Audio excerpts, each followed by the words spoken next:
Cachimba del diablo. Mira, te voy a decir una cosa. Uno en la carretera ve de todo. Accidentes que te quitan el hambre por semanas. Gente caminando a mitad de la nada que desaparece cuando pasas el retrovisor. Pero lo de esa noche en las cumbres de Aculcingo, eso no tiene nombre. Eso se te mete en los huesos y no se sale con nada. Ya conoces esa zona, ¿no? Esas curvas son traicioneras y cuando baja la niebla, olvídate. No ves ni la punta de tu propio cofre. Eran como las 2 de la mañana y yo ya venía arrastrando el cansancio desde Puebla. Los ojos me ardían como si me hubieran echado chile en polvo. Lo único que quería era un café bien cargado y estirar las piernas 5 minutos, porque sentía que si parpadeaba una vez más me iba a ir al barranco. Fue entonces cuando vi la luz. No era una luz normal, de esas LED blancas que ponen ahora en las gasolineras. Era una luz amarillenta, enfermiza, de esas que apenas si cortan la neblina. Parecía flotar a la orilla de la carretera. A medida que me acercaba, vi que era una cachimba. Ya sabes, de esos puestecitos de madera y lámina donde te sirven huevos al gusto y café de olla a cualquier hora. Lo raro es que yo he pasado por esa ruta 1000 veces y te juro por mi madre que nunca había visto ese lugar ahí. Pero el hambre y el sueño te juegan trucos, así que no le di importancia. Pensé, bueno, pusieron un negocio nuevo, qué suerte la mía. Estacioné el camión. El silencio afuera era pesado. No se oían grillos, ni el viento, ni otros motores a lo lejos. Nada. Solo el motor de mi tráiler enfriándose, haciendo esos clics metálicos que suenan durísimo cuando todo está tan callado. Bajé y sentí un frío que no era normal para la época. No era fresco, era húmedo, como de cueva. Entré al lugar. Adentro olía a leña quemada, pero también a algo más, como a tierra mojada o flores viejas, de esas que dejan demasiado tiempo en los panteones. Había unas 3 mesas de plástico, de esas de la Coca-Cola que ya están todas rayadas, y al fondo una barra. No había nadie más, solo una muchacha atendiendo. Estaba de espaldas, moviendo algo en una olla de barro. «Buenas noches», le dije, tratando de sonar. Ella se giró despacio. Era jovencita, muy pálida, con unas ojeras que parecían moretones. Me miró fijo, sin sonreír. «Siéntese», me dijo. Su voz sonó bajita, como si tuviera miedo de despertar a alguien. «¿Qué va a querer?» «Unos huevos con chorizo y un café, por favor. Y si tiene, unas tortillas a mano». Se puso a cocinar. Yo me quedé mirando las paredes. Estaban llenas de hollín y había calendarios viejos colgados, de esos de refaccionarias, pero no alcanzaba a ver el año porque la luz parpadeaba mucho. Me empecé a sentir inquieto. ¿Sabes esa sensación de cuando entras a un lugar donde no eres bienvenido? Como si te estuvieran vigilando desde las esquinas oscuras. Se me erizaron los pelos de la nuca. La muchacha me trajo el plato rápido, demasiado rápido. El café estaba hirviendo. «Coma rápido, joven», me soltó de repente, mientras me ponía las tortillas en la mesa. Se le notaba nerviosa, mirando hacia la puerta como si esperara que entrara el diablo. «¿Por qué la prisa, oiga? Está tranquilo todo. No se ve ni un alma en la carretera».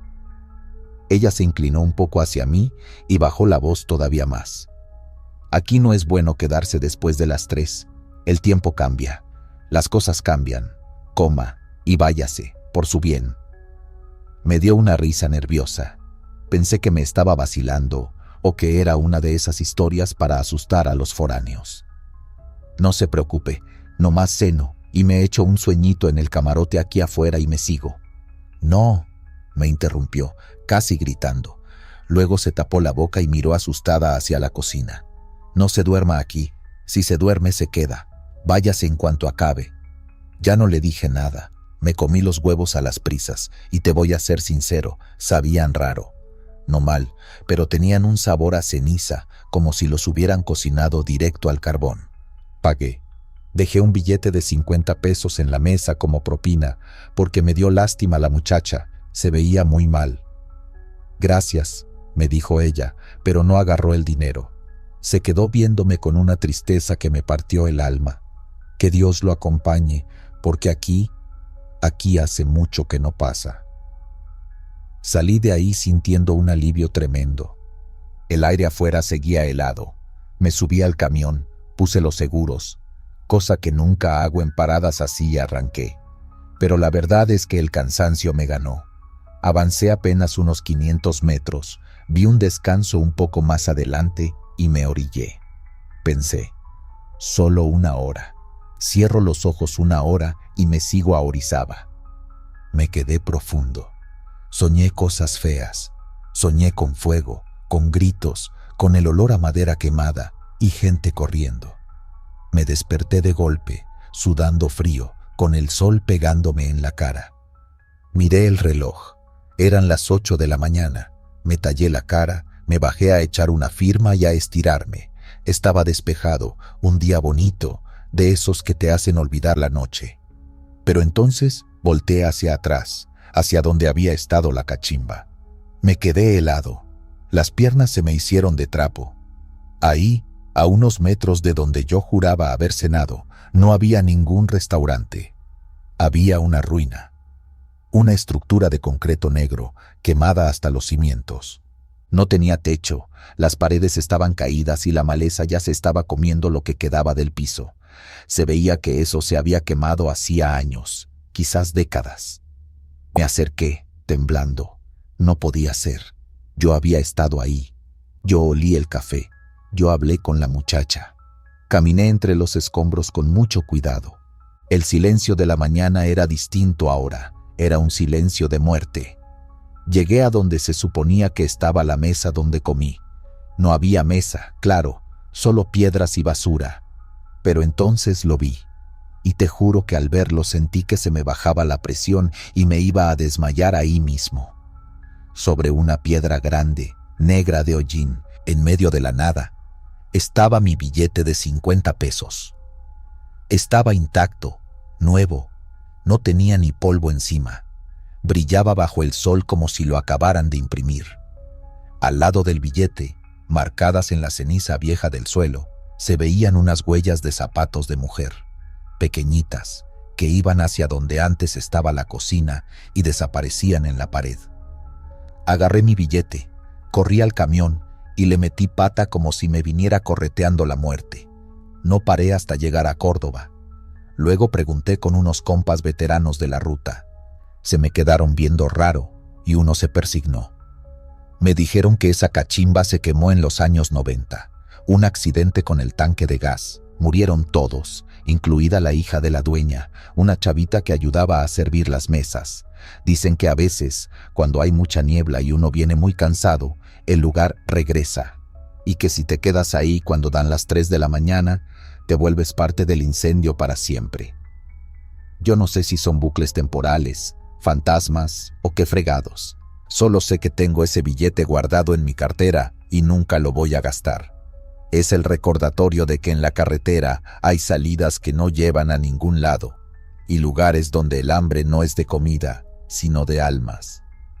Así que ya sabes, compa, si andas por las cumbres y ves una luz amarilla donde no debería haber nada, mejor síguele de largo. No vayas a ser el próximo que se quede a cenar para siempre. La bruja del tanque de diésel. Pesadilla en la 57.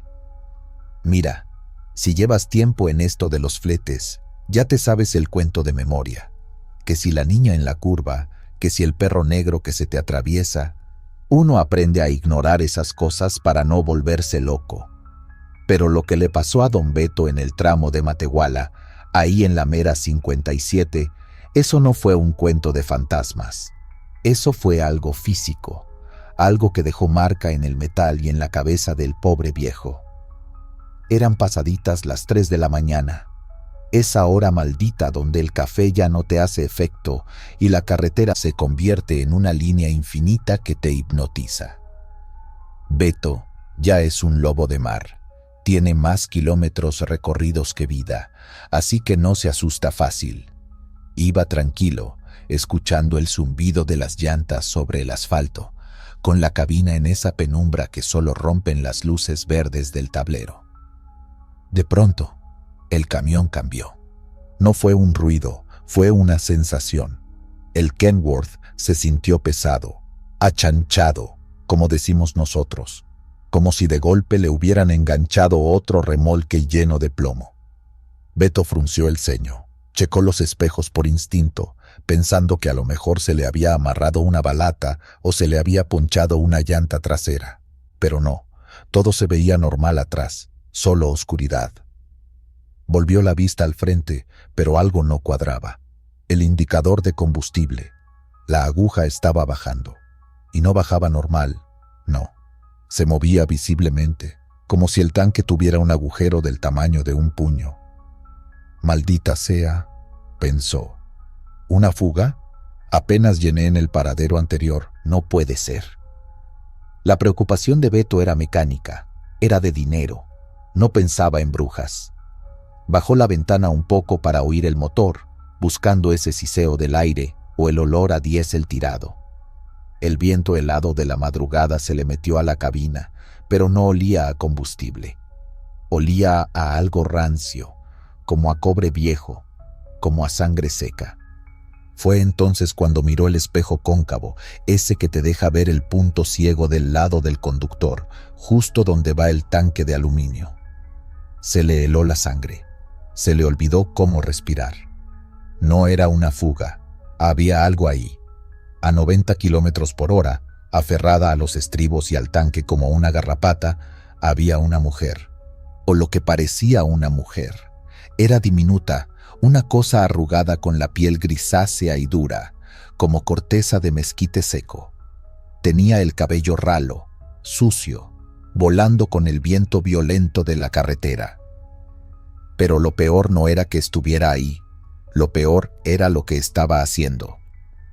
La vieja tenía la cara pegada al aluminio del tanque. No estaba usando una manguera ni una herramienta.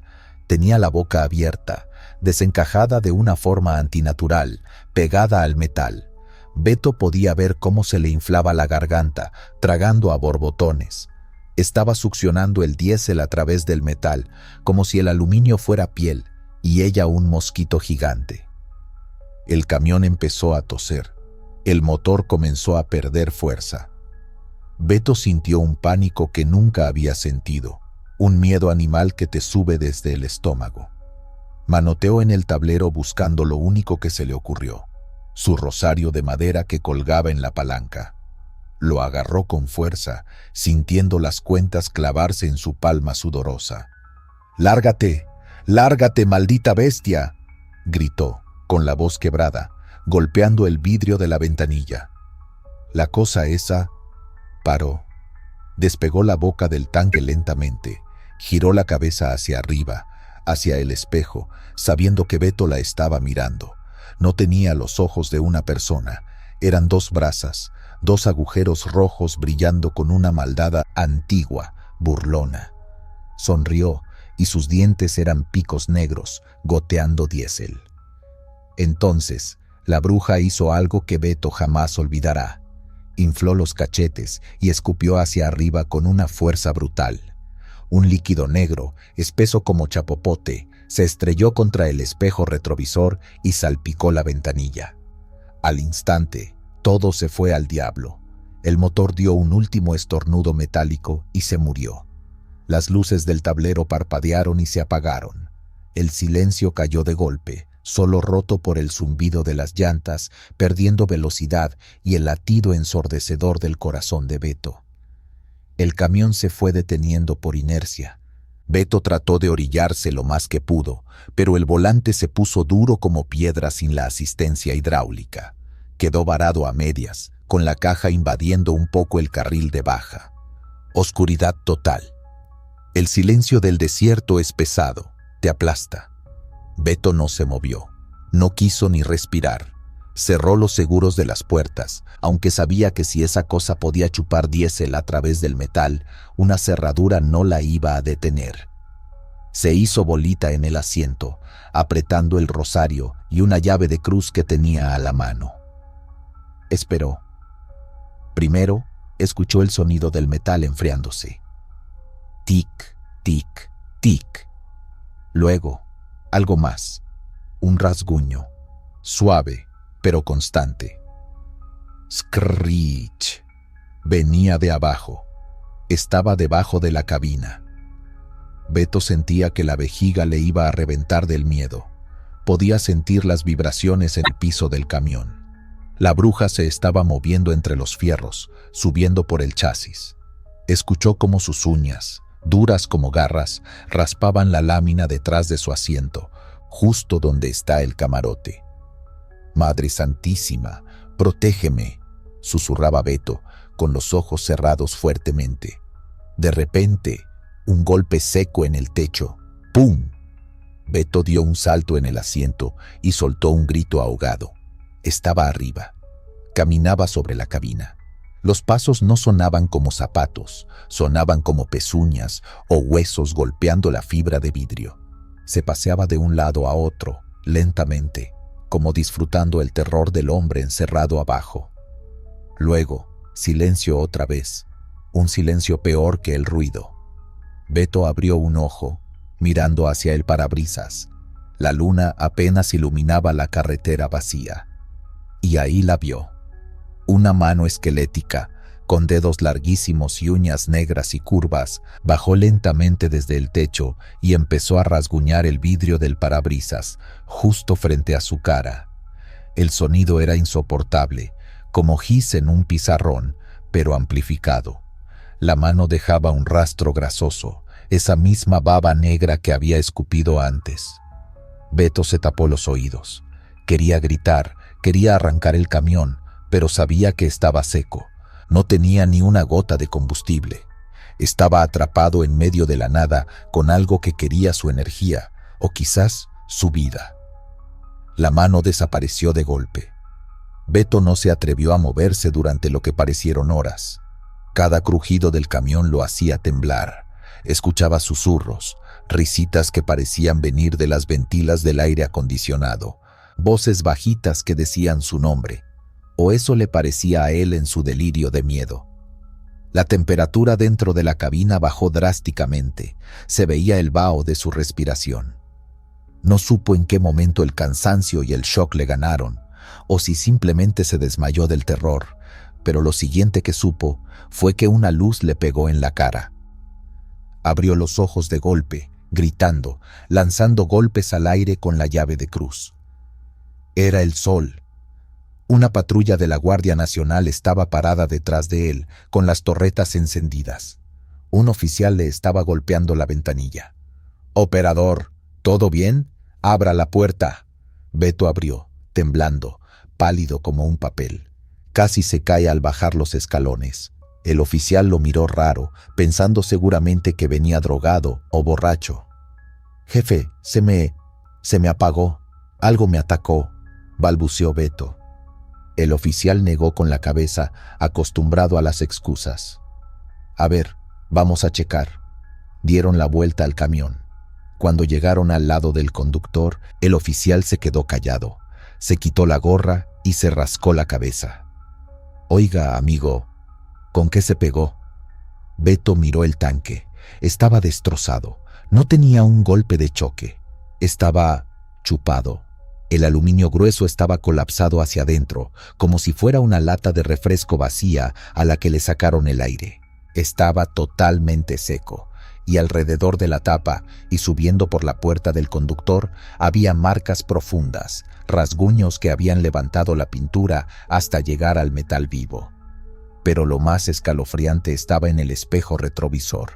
Todavía estaba ahí, seco pero visible, una mancha negra, opaca, que ningún trapo iba a quitar fácil. El oficial no dijo nada de multas, ni de grúas. Solo miró a Beto a los ojos con una seriedad que no traía antes. «¿Sabe qué, compa? Mejor le llamo a un colega para que le traiga diésel y se largue de aquí.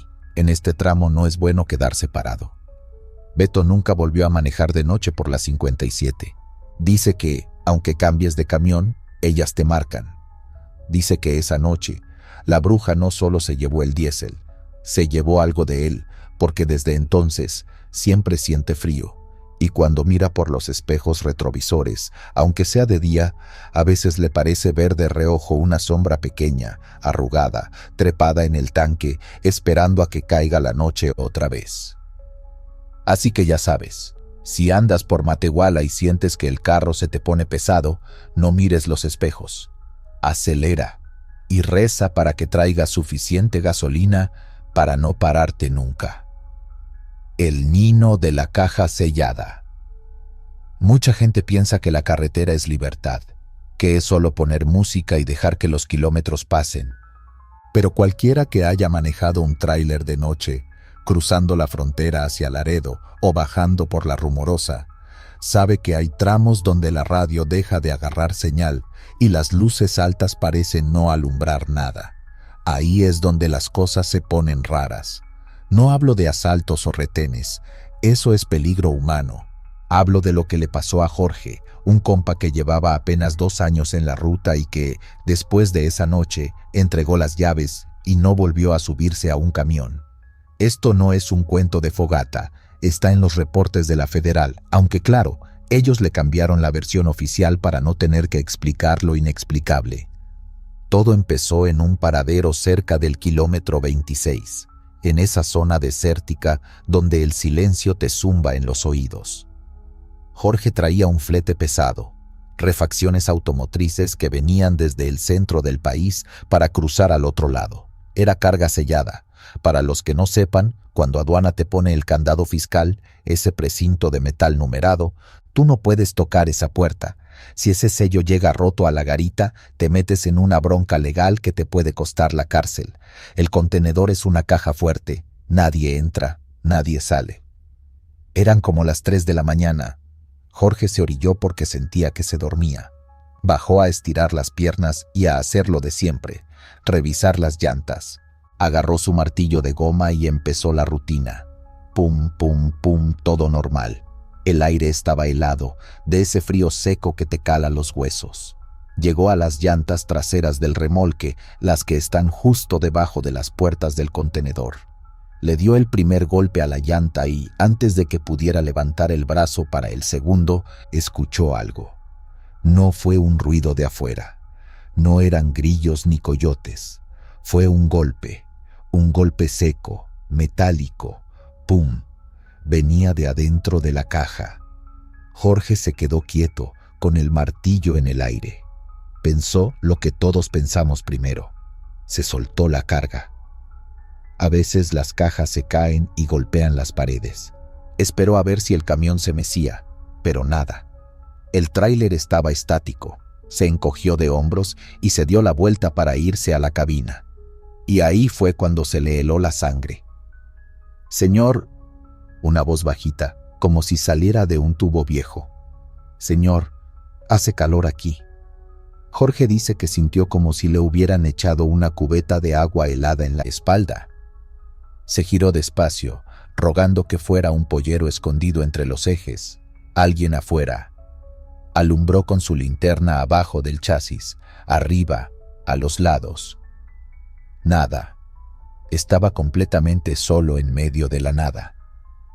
Se pegó a la puerta de metal del contenedor. El acero estaba frío por la noche, pero al poner la oreja, escuchó una respiración. Era agitada, rasposa. «¿Hola?», preguntó Jorge, con la voz temblando. «Ya no tengo agua», respondió la voz. Era un niño. No podía tener más de 6 o 7 años. Sonaba cansado, muy cansado, con ese tono pastoso de cuando tienes la boca seca. «Mi mamá ya no se mueve. Señor, ábrame, por favor». A Jorge se le olvidó el miedo y le entró la desesperación. La lógica le decía que era imposible. Él vio cuando cargaron esa caja en la planta, vio cuando pusieron el sello. Pero la voz estaba ahí, a centímetros de su cara, separada solo por una placa de acero. «¡Niño!», gritó Jorge, golpeando la puerta.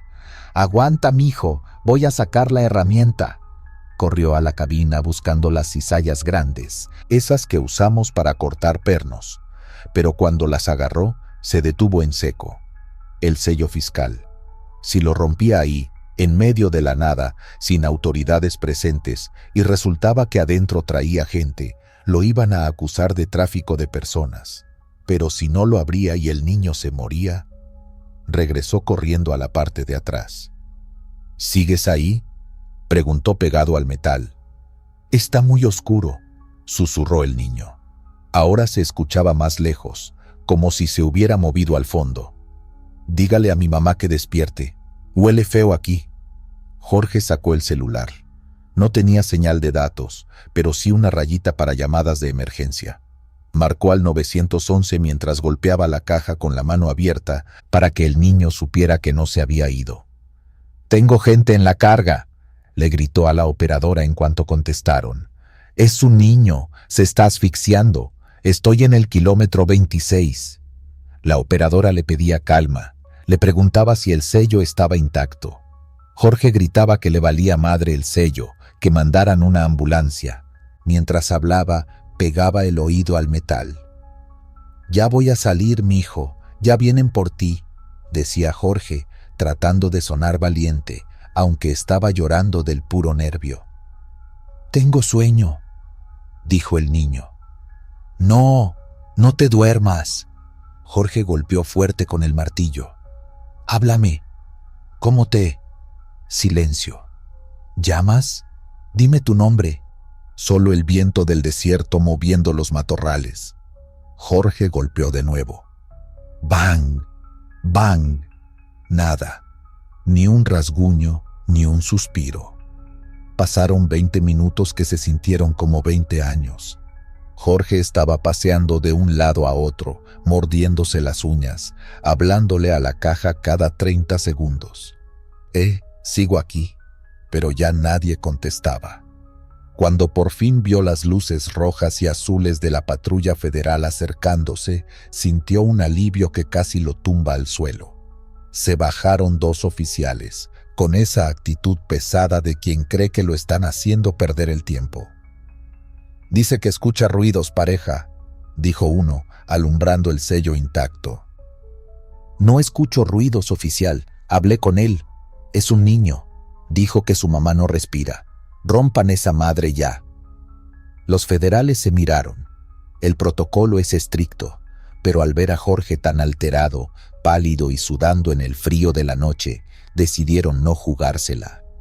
Uno de ellos fue por la cizalla a la patrulla. El clac del metal rompiéndose sonó fuertísimo. Quitaron el sello. Jorge se aguantó la respiración, esperando ver rostros, gente amontonada, el olor a humanidad que sale cuando abres un transporte de ilegales. El oficial levantó la palanca y jaló la puerta derecha. Las bisagras chillaron. Lo primero que notaron fue que no salió aire caliente.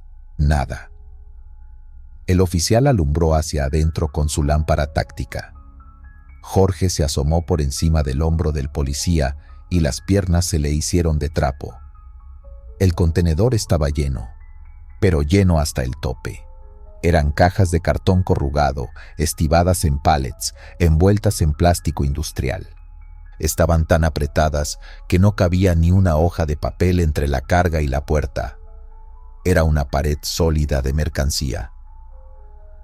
«¿Qué pasó aquí, conductor?», preguntó el oficial, poniéndose la mano en la funda de la pistola, pensando que era una broma o una trampa. No puede ser», balbuceó Jorge. «Yo hablé con él. Estaba ahí. Me pidió agua». «Aquí no cabe nadie, amigo. Esto viene estibado de máquina. Mire el plástico. No está rasgado». Jorge, desesperado, se subió de un salto. Empezó a jalar las cajas de enfrente, rompiendo el plástico con las manos, buscando un hueco, un túnel, algo. «¡Tienen que estar atrás!», gritaba. Los policías tuvieron que bajarlo a la fuerza porque estaba dañando la evidencia fiscal. «¡Cálmese o lo esposo!», le gritó el federal. Jorge se quedó sentado en el asfalto, mirando la carga iluminada por las luces de la patrulla. No tenía sentido. La física no funcionaba así. Él escuchó la voz metálica, el eco. Entonces, el otro oficial, el que no había hablado mucho, se acercó a la orilla del piso del contenedor, justo en la entrada de metal. «Oiga, mire esto», dijo con voz extraña. Jorge y el primer oficial se acercaron. En el piso de madera del contenedor, justo donde termina el metal y empieza la carga, había polvo. Es normal, el polvo entra por las rendijas en el camino. Pero sobre el polvo, clarita como si la acabaran de hacer, había una marca. Era una huella, un pie derecho, pequeño, descalzo. Los dedos estaban marcados con fuerza, apuntando hacia afuera, como si alguien hubiera estado parado ahí, pegado a la puerta, esperando salir. Pero no había huellas de entrada, no había marcas de zapatos de adultos, solo esa huella pequeña y solitaria en el polvo, y enfrente, una pared impenetrable de cajas selladas desde hacía semanas en una fábrica. Los federales no dijeron nada. Se hizo un silencio de esos que pesan. El que vio la huella sacó su celular y tomó una foto, no para el reporte, sino porque sabía que nadie le iba a creer. Cerraron la puerta rápido, pusieron un precinto provisional y le dijeron a Jorge que se largara, que ellos lo escoltaban hasta la siguiente gasolinera. No le levantaron acta, no le hicieron antidoping, solo querían irse de ahí. Jorge llegó a Laredo al amanecer, dejó el camión en el patio, firmó su renuncia y se regresó en autobús a su casa. Me contó esto un mes después, flaco, ojeroso. Decía que en las noches, cuando hay mucho silencio en su cuarto, todavía escucha el clank, clank del martillo y luego la voz. «Señor, hace calor». Lo más triste no es el susto. Lo más triste es la historia que nos contaron después unos veteranos en una cachimba. Dicen que hace años, en ese mismo tramo, encontraron un contenedor abandonado. Los polleros habían cobrado, encerrado a la gente y luego, al ver un retén, desengancharon la caja y huyeron. Dejaron a 30 personas encerradas bajo el sol de agosto por 3 días. Cuando los encontraron, ya no había nada que hacer. Dicen que los que mueren así, encerrados, a oscuras y con esperanza de llegar a un lugar mejor, no saben que ya se fueron. Siguen ahí, esperando que alguien rompa el sello. Así que, si andas en carretera de noche y te paras a revisar las llantas y escuchas un golpe desde adentro de la caja, hazte un favor. Súbete a tu camión, pon la música a todo volumen y arranca. No te detengas, porque no puedes salvarlos. Y si les contestas, si les das esperanzas, a lo mejor te los traes contigo en la cabina para siempre. Trailero fantasma, el 1028. La gente piensa que lo más peligroso de ser trailero es el sueño o los asaltos. Y sí, eso te mata. Pero lo que realmente te hiela la sangre no son los vivos. Es cuando vas solo, a las 3 de la mañana, en un tramo donde no hay ni señal de celular, y de repente te das cuenta de que no vas tan solo como creías. Esta es la historia de Esteban, un compa que lleva 30 años jalando carga pesada, y lo que le pasó en La Rumorosa te hace pensártela 2 veces antes de prender el radio. Mira, yo no soy de los que se asustan fácil. He visto accidentes, he visto gente mala, pero esa noche fue distinto. Traía un cargamento de acero desde el norte. La máquina venía forzada y yo ya traía los ojos como de vidrio por el cansancio. Solo quería llegar, descargar y dormir. El error fue confiarme. La radio CB llevaba horas muda, puro ruido blanco. De repente rompió el silencio, clarito, sin estática, como si el otro camión estuviera pegado a mi defensa. Breaker, breaker. Atención al colega del Kenworth rojo. Hay un derrumbe saliendo de la curva ciega en el kilómetro 40. Písale con cuidado. 10-4. Me espabilé de golpe. Oír una voz humana ahí se siente como un abrazo cuando llevas horas hablando solo. Agarré el chicharrón. El micrófono rápido, agradecido por el aviso. Copiado, colega. Gracias por el 10. Me salvaste de un buen susto. ¿Cuál es tu 20? No te veo en el espejo. Yo me quedé aquí en la curva desde el 98. Ya no pude frenar. Los frenos se me calentaron, compa. No hubo manera. En ese momento Mi cerebro no procesó lo del año. Pensé que era una broma o que entendí mal por el sueño. Pero cuando llegué al kilómetro 40, se me bajó la presión al piso. Ahí estaban las rocas, enormes, tapando medio carril. Si no hubiera bajado la velocidad por el aviso, me hubiera embarrado seguro. Frené el camión con el corazón a 1000 y me asomé por la ventanilla hacia el barranco. Abajo, entre la maleza, se veía fierro retorcido. No era un accidente nuevo. Era un camión viejo, despedazado, ya casi comido por el óxido y la hierba. Y ahí, clavada en la tierra, una cruz de metal apenas visible. 1998. Me quedé frío. No sentí miedo al principio, sentí una tristeza profunda, pesada. Pero luego, la radio volvió a sonar, y esta vez no se escuchaba amable. ¿La viste? ¿Viste dónde quedé? Solté el micrófono como si me quemara. Metí primera y arranqué sacándole chispas al motor. No quería contestar. ¿Qué le dices a un muerto? El camión pesaba, se sentía lento, como si algo me estuviera jalando hacia atrás, hacia el barranco. Lo peor no fue el aviso, fue lo que siguió. Avancé unos 5 kilómetros, tratando de racionalizar, diciéndome, Esteban, estás alucinando, necesitas dormir. Pero el ambiente dentro de la cabina cambió. Hacía un frío que calaba los huesos, de ese que no se quita ni con la calefacción a todo lo que da. El parabrisas se empezó a empañar por dentro, pero solo del lado del copiloto. Venía un camión, un Dina antiguo, de esos chatos que ya casi no circulan. Venía apagado, sin luces de gálibo, solo los faros principales que parpadeaban. Y lo más cabrón, no hacía ruido. Mi motor rugía, pero el de atrás venía en silencio absoluto, flotando sobre el pavimento. Se me pegó a la defensa. Maldita sea, pásale ya. No frenes, se van los frenos, ayúdame a pararlo. El grito en la radio era desgarrador. Era el grito de un hombre que sabe que se va a morir en los próximos 10 segundos. Y yo lo estaba escuchando en bucle. El camión de atrás me empezó a echar las luces altas, cegándome por los espejos. Yo no podía ver el camino, solo luz blanca y el reflejo de mis propios ojos llenos de pánico. Intenté acelerar para despegarme, pero mi camión no respondía. El acelerador estaba a fondo y las revoluciones caían. Era como si él quisiera que yo viviera lo que él vivió. Quería que sintiera la impotencia de no poder frenar. De repente, al salir de una curva, lo vi. No en el espejo. Lo vi al lado de mí. Se emparejó en un tramo donde era imposible rebasar. Miré hacia mi izquierda. La cabina del otro camión estaba destrozada, como si ya hubiera chocado. Los cristales rotos, la lámina hundida. Y al volante, no había nadie. O eso creí al principio.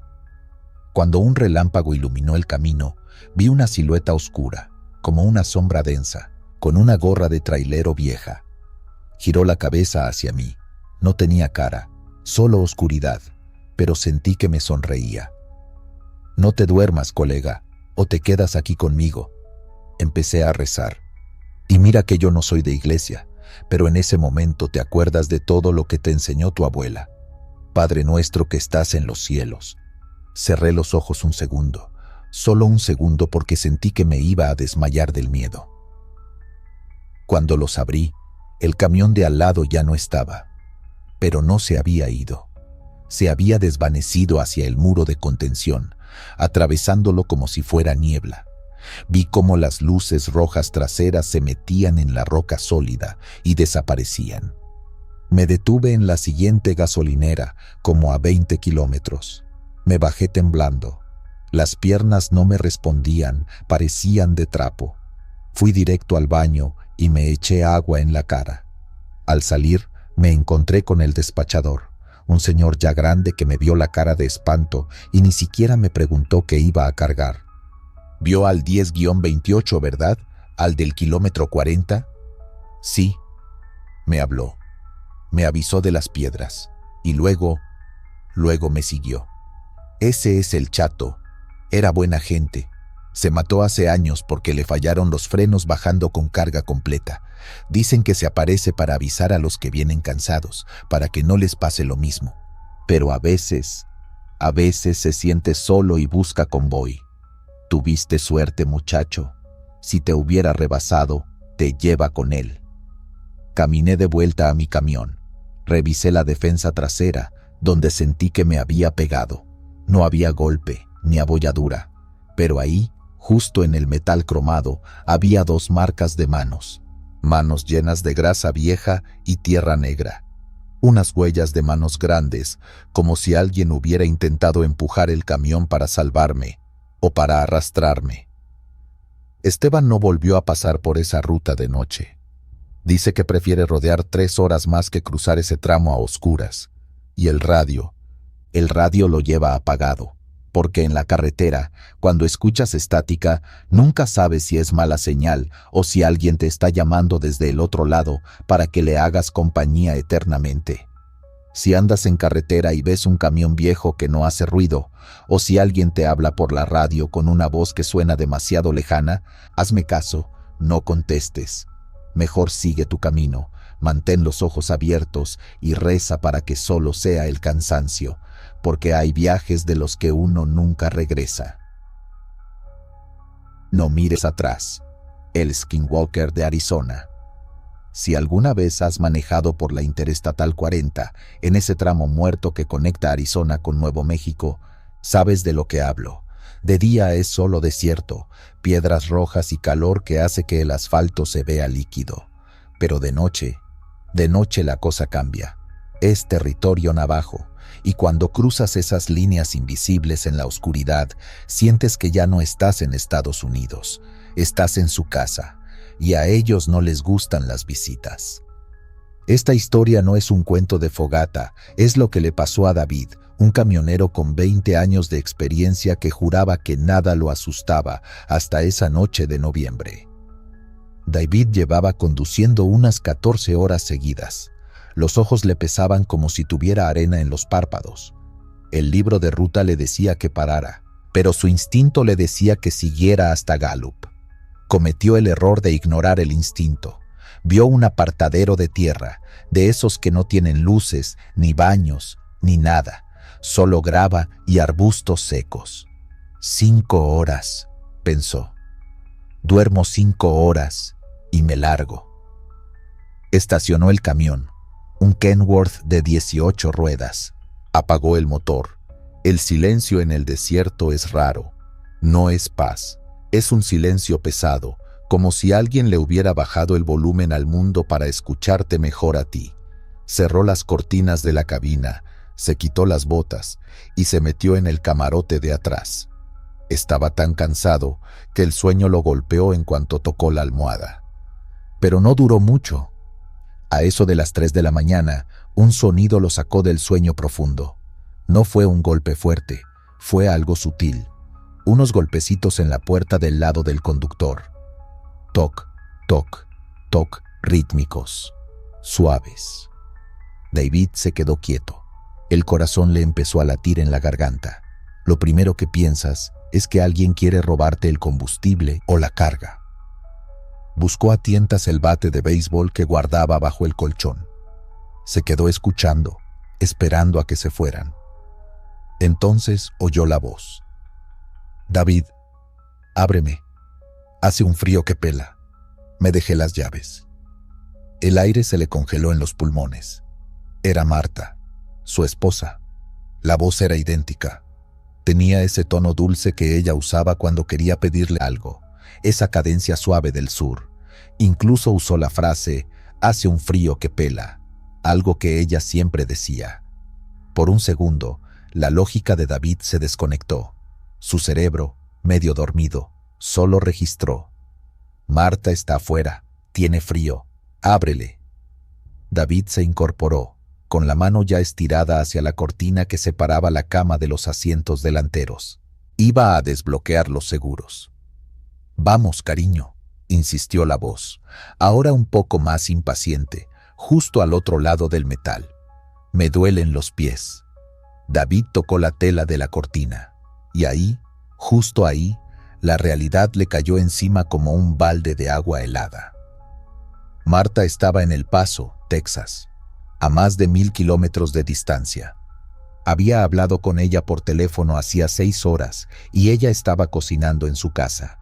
No había forma humana, física ni lógica de que su mujer estuviera parada en medio de la nada, en el desierto de Arizona, sin coche, a las 3 de la mañana. David retiró la mano como si la cortina quemara. Se hizo un ovillo en la cama, tapándose hasta la cabeza, temblando como un niño chico. No quería ver. Sabía que si miraba por el espejo retrovisor o levantaba esa cortina, lo que vería no sería a su esposa. ¿David?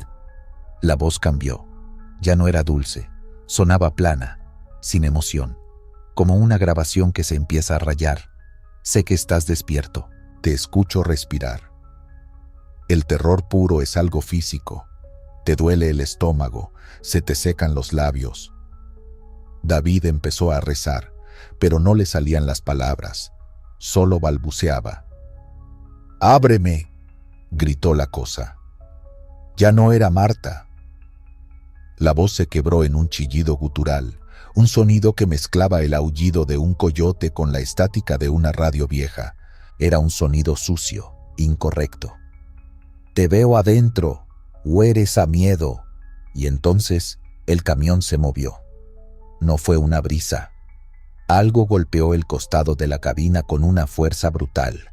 El camión entero, con carga y todo, pesaba más de 30 toneladas, y esa cosa lo sacudió como si fuera una caja de cerillas. David se golpeó contra la pared del camarote. Los golpes empezaron a llover sobre la puerta, sobre el metal, sobre el techo. Bam, bam, bam. Sonaba como si estuvieran golpeando con un martillo envuelto en carne. Y entre los golpes, el sonido de garras. Risk, metal arañado.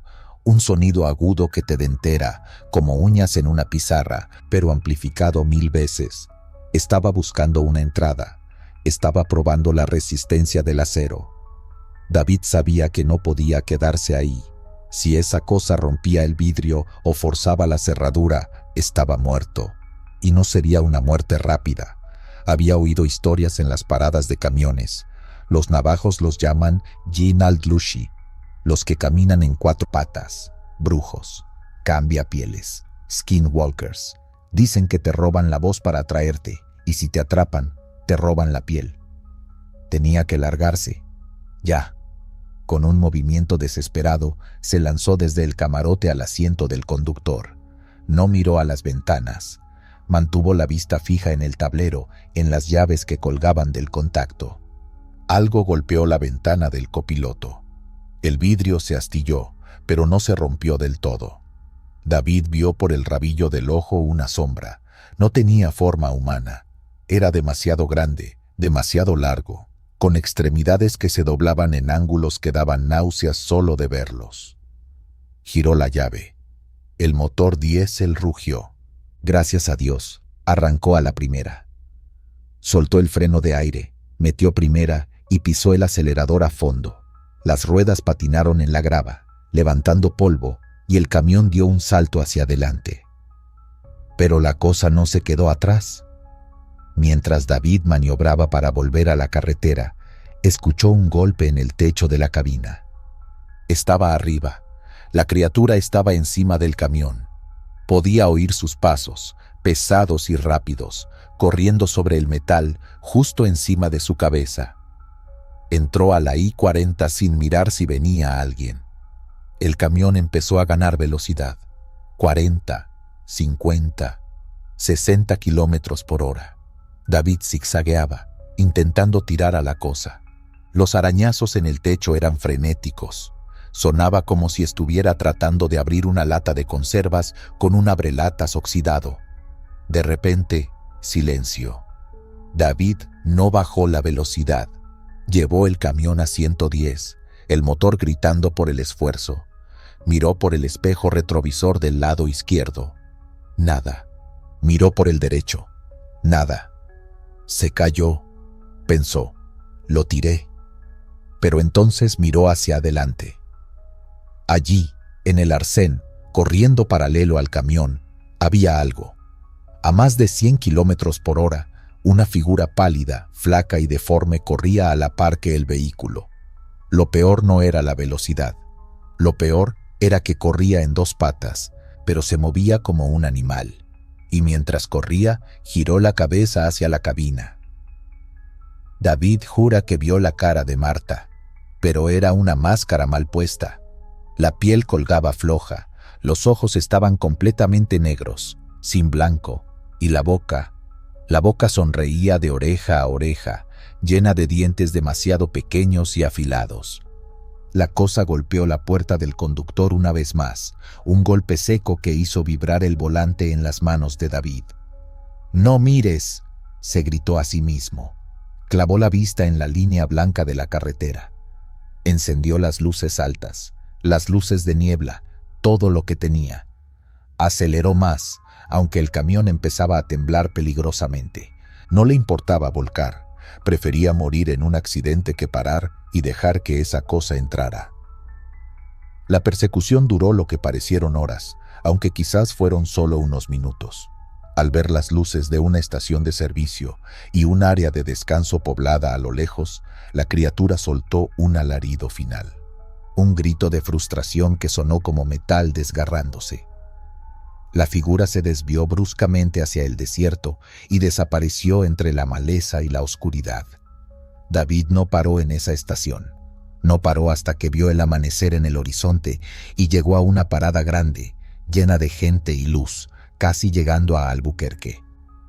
Cuando se bajó del camión, las piernas le temblaban tanto que se cayó al suelo. Otros camioneros se acercaron a ayudarlo. Nadie preguntó qué había pasado.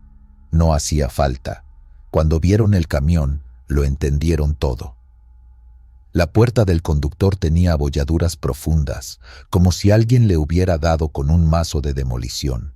Pero lo que helaba la sangre eran los arañazos.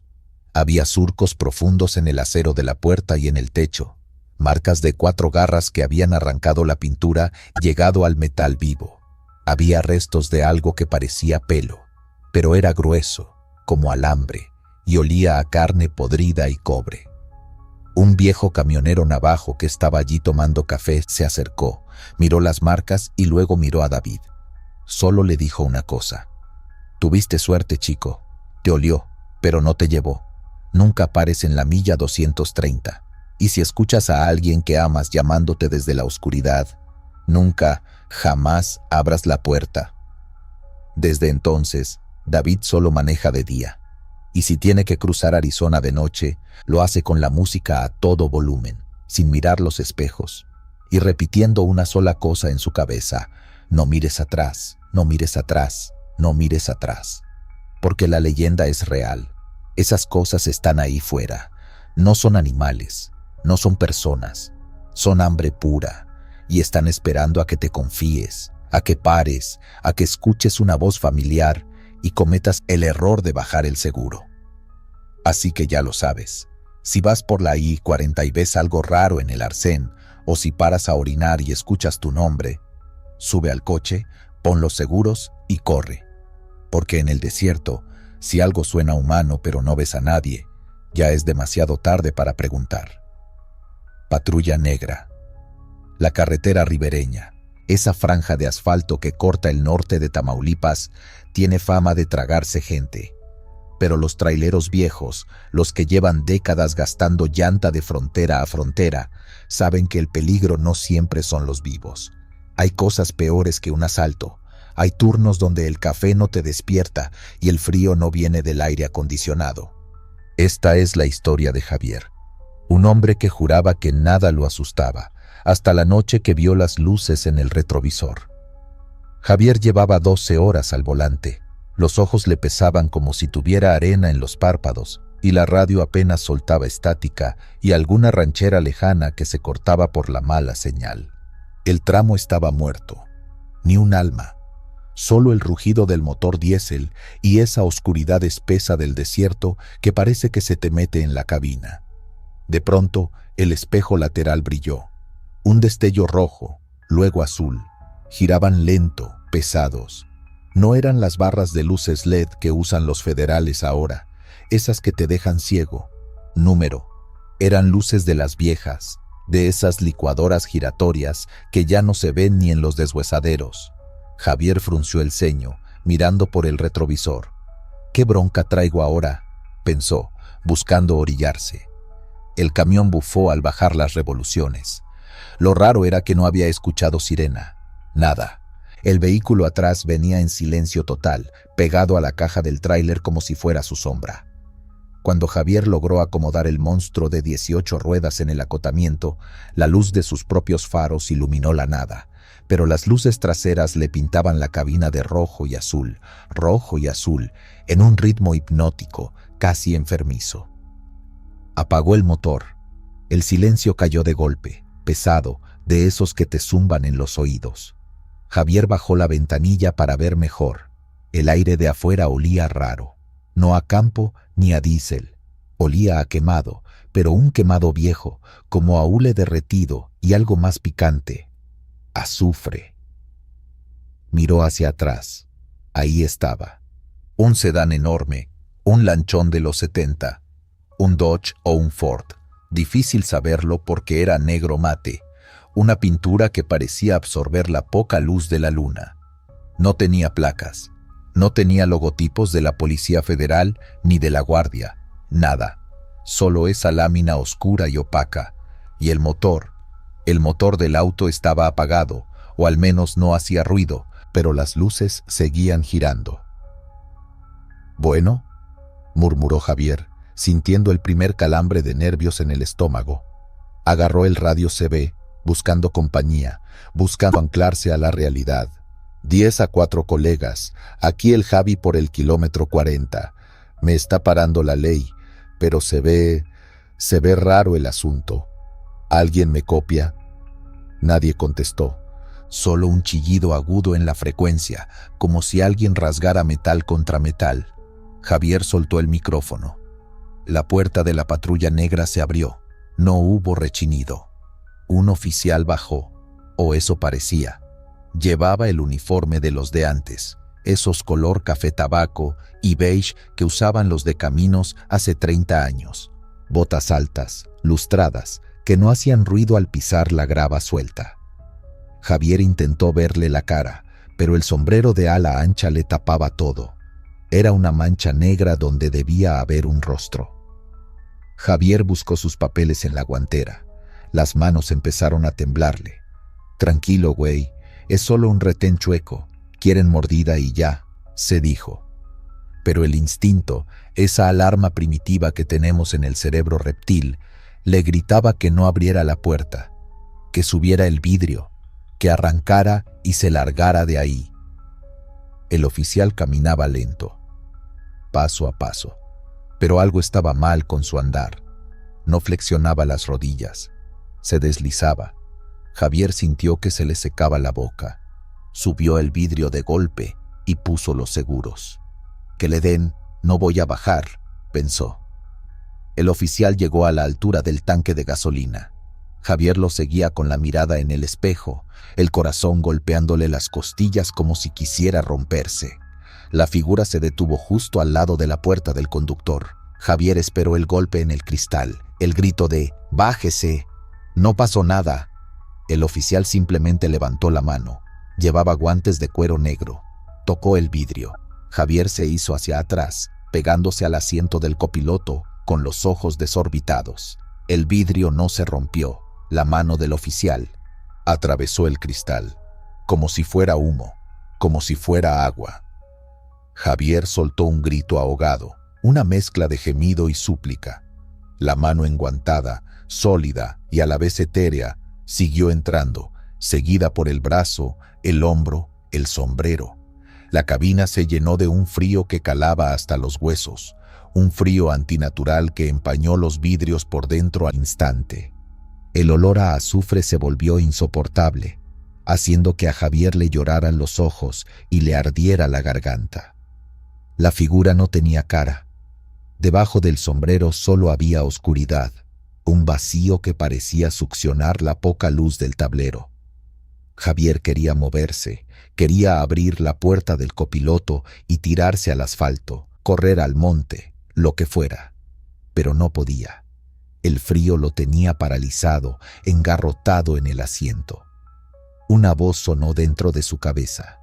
No venía de la figura, venía de todos lados. Era una voz rasposa, metálica, como si hablaran a través de un tubo oxidado. ¿Llevas prisa, muchacho? Javier intentó hablar, pero solo le salió vapor por la boca. Sus dientes castañeteaban sin control.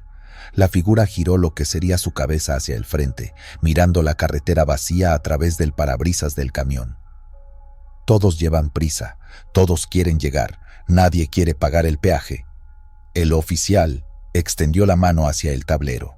Javier vio con horror cómo los dedos negros tocaban sus fotos familiares pegadas cerca del velocímetro. La foto de su hija se curvó y se puso negra, como si le hubieran acercado un encendedor, pero no había fuego, solo esa podredumbre que emanaba del ser.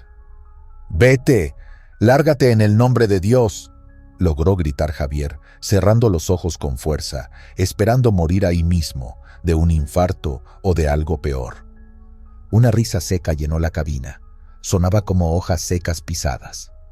«Dios no maneja de noche por aquí, Javier. Aquí solo estamos nosotros». De repente, el sonido de la radio estalló en un volumen brutal. Gritos, lamentos, interferencia al máximo. Javier se tapó los oídos, gritando. Y entonces, silencio. Abrió los ojos. Estaba solo en la cabina. El frío seguía ahí, pero la figura no. Miró por los espejos. La patrulla negra ya no estaba detrás. No había luces rojas y azules. Nada. Solo la oscuridad del desierto y la luna burlándose de él. Javier no lo pensó. Giró la llave con mano temblorosa. El motor rugió a la primera, gracias al cielo. Metió primera y arrancó, haciendo rechinar las llantas, sin importarle el desgaste o la carga. Aceleró, metiendo cambios a lo bestia, queriendo poner kilómetros entre él y ese lugar maldito. Manejó 10, 15 minutos, con la vista clavada al frente, sin atreverse a mirar los espejos.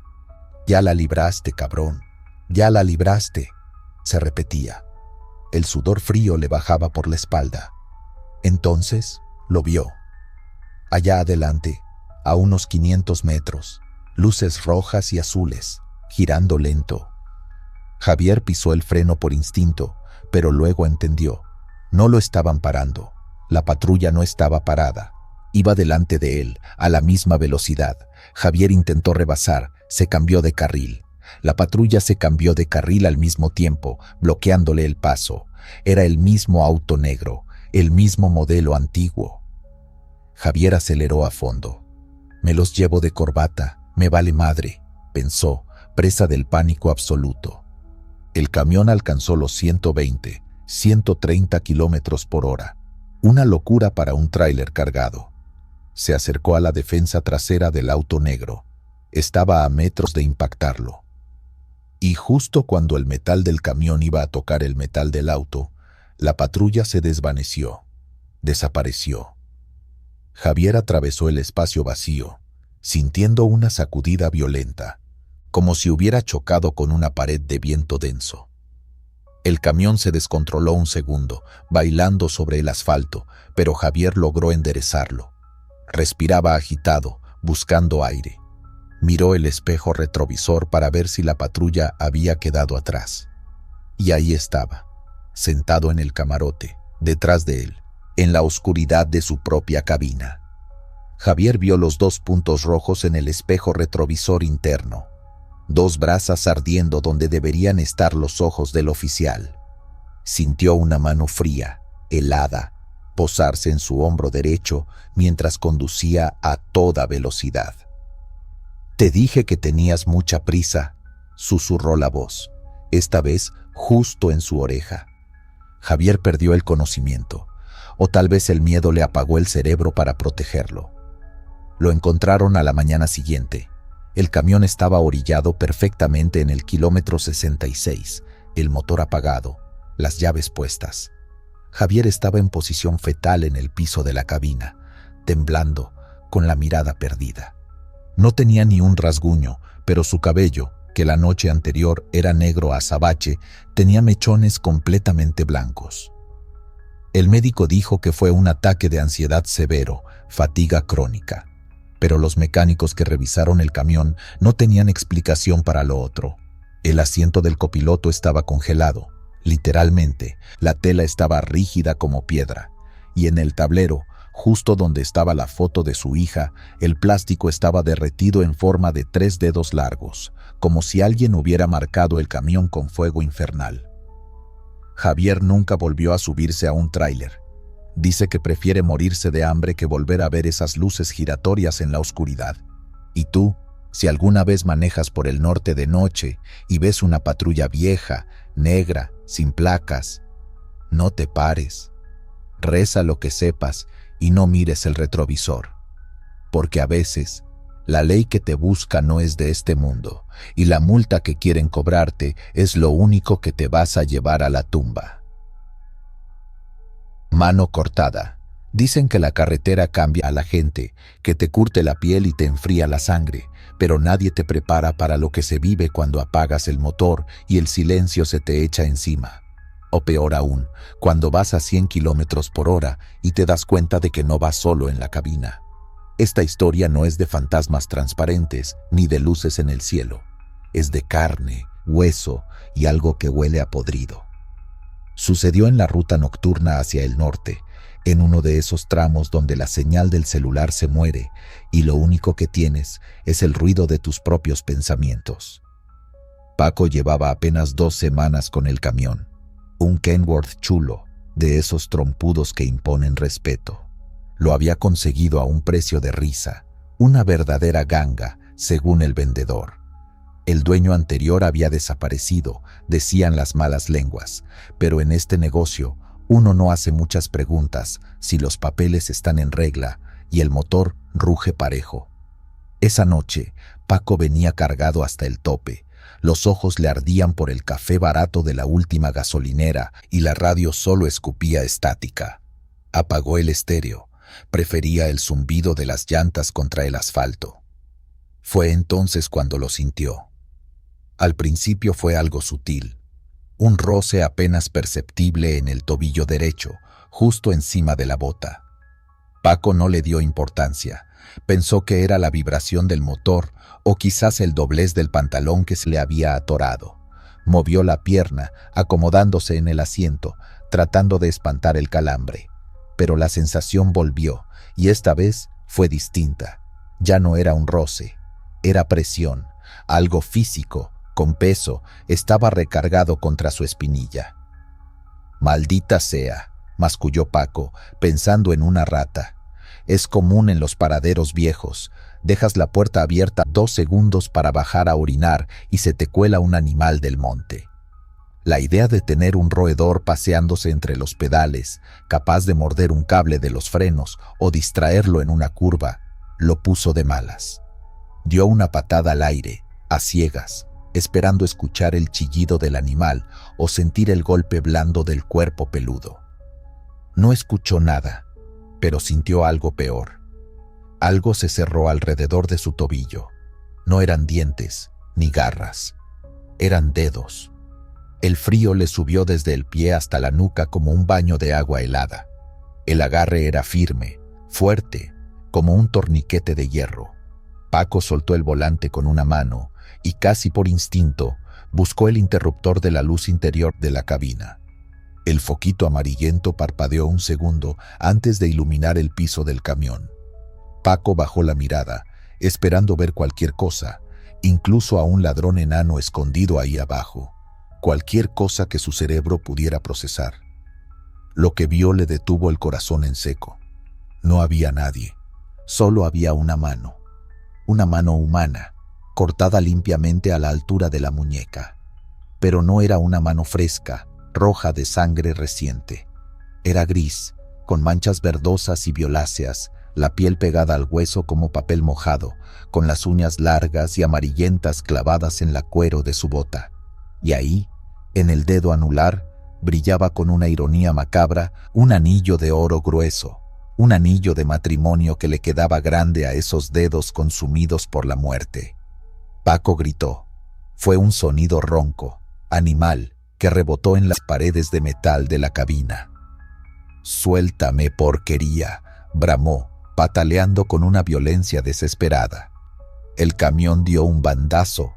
Las llantas mordieron la grava del acotamiento y Paco tuvo que pelear con el volante para no volcarse y matarse ahí mismo. Pero no podía dejar de mirar hacia abajo. La mano no se soltaba.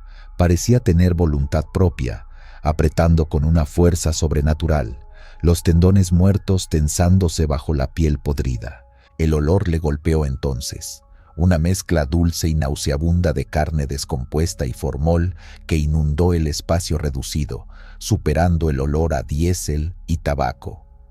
Con una patada brutal, usando el talón de la otra bota, Paco logró golpear la muñeca cercenada. Sintió cómo crujía el hueso seco bajo el impacto. La mano se soltó, pero no cayó inerte como un pedazo de carne muerta. Eso fue lo que terminó de romperle los nervios a Paco. La mano cayó sobre el tapete de goma y en lugar de rodar con el movimiento del camión, se giró, se apoyó sobre la palma y los dedos, arqueándose. Caminó. Se movió rápido, con movimientos espasmódicos y secos, como una araña gigante y torpe. Tic, tac, tic, tac. El sonido de las uñas contra el piso era inconfundible. La cosa corrió hacia la oscuridad, metiéndose justo debajo del asiento del conductor, donde la luz no llegaba. Paco estaba hiperventilando.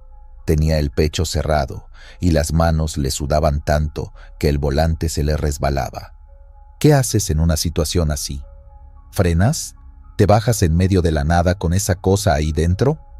El cerebro de Paco trabajaba a 1000 por hora, conectando puntos que antes había ignorado. Se acordó de los rumores en el paradero de San Luis. El dueño anterior, un tipo llamado Beto, un hombre de familia, tranquilo.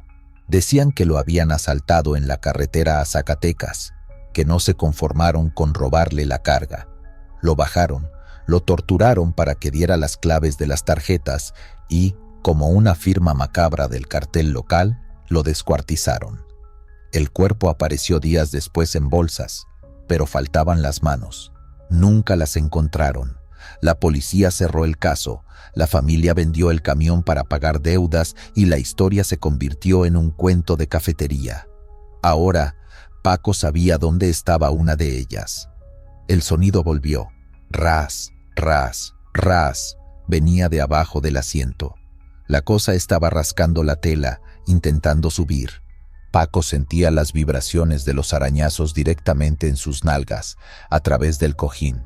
Era una invasión a su espacio más íntimo, una violación de la seguridad de su fortaleza de metal. Levantó las piernas, pegando las rodillas al pecho, manejando en una posición ridícula e incómoda, con miedo de bajar los pies al suelo.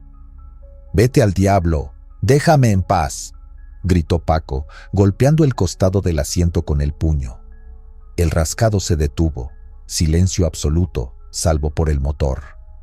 Paco miró por el retrovisor. Nada. Miró hacia el asiento del copiloto. Nada. Empezó a pensar que quizás se había vuelto loco, que el cansancio le había jugado una mala pasada. Quizás era una rata después de todo y su mente, intoxicada de leyendas y sueño, había alucinado la mano, el anillo, el color grisáceo. Iba a bajar un pie, tanteando el terreno, cuando la vio de nuevo. Estaba en el tablero. No supo cómo ni en qué momento había trepado tan rápido. La mano estaba allí, agarrada a la orilla del tablero, justo al lado de las llaves de encendido. Los dedos tamborileaban sobre el plástico. El anillo de oro golpeaba rítmicamente. Cloc, cloc, cloc.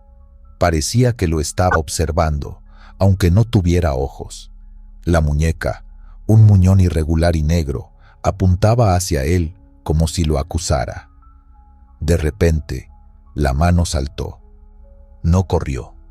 Se impulsó con los dedos y se lanzó hacia la cara de Paco. El camionero manoteó, sintiendo el tacto frío y viscoso de la piel muerta rozándole la mejilla. La mano se aferró a su camisa, a la altura del hombro, y empezó a trepar hacia su cuello. Paco sentía la fuerza de esos dedos, una fuerza de odio puro, de desesperación. Quería apretar, quería asfixiar. Paco frenó a fondo. El camión chilló. El remolque se coleó peligrosamente, ocupando los dos carriles. Todo lo que no estaba amarrado en la cabina salió volando. Papeles, latas, ropa.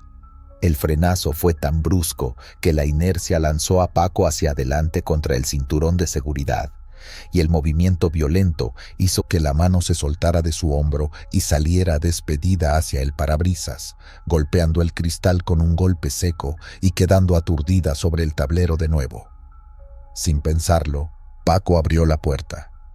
No le importó que el camión todavía se estuviera moviendo un poco, ni que afuera fuera boca de lobo. Saltó al asfalto, cayendo mal y raspándose las manos y las rodillas. Se levantó como pudo y corrió hacia atrás, alejándose de la cabina iluminada.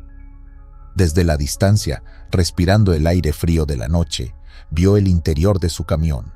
La luz seguía encendida, y ahí, en la ventana del conductor, recortada contra la luz, vio la silueta. La mano se había apoyado contra el cristal. Los 5 dedos abiertos, presionando el vidrio, deslizándose lentamente hacia abajo, dejando un rastro de grasa cadavérica. Paco no volvió a subir a ese camión.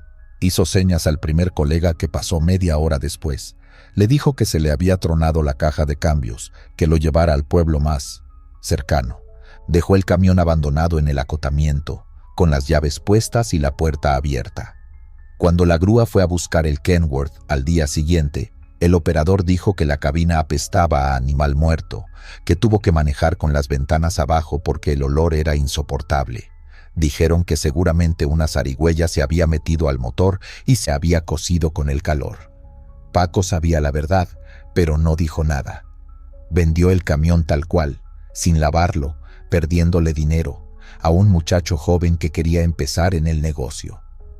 A veces, cuando estoy en una parada de camiones y veo a los novatos presumiendo sus máquinas nuevas compradas a precio de ganga, me fijo en sus manos. Busco si traen algún anillo que no les pertenece, y siempre les digo lo mismo: revisen bien lo que compran. Revisen debajo de los asientos, revisen los rincones oscuros, porque las deudas de los muertos no se pagan con dinero, y a veces lo que se queda en el camión no es el recuerdo del dueño anterior, sino las partes de él que se niegan a irse. Si sienten que algo les agarra el pie en la oscuridad, no prendan la luz. Pisen el acelerador a fondo, recen lo que sepan y no miren abajo, porque hay cosas que una vez que las ves, ya nunca te dejan de perseguir.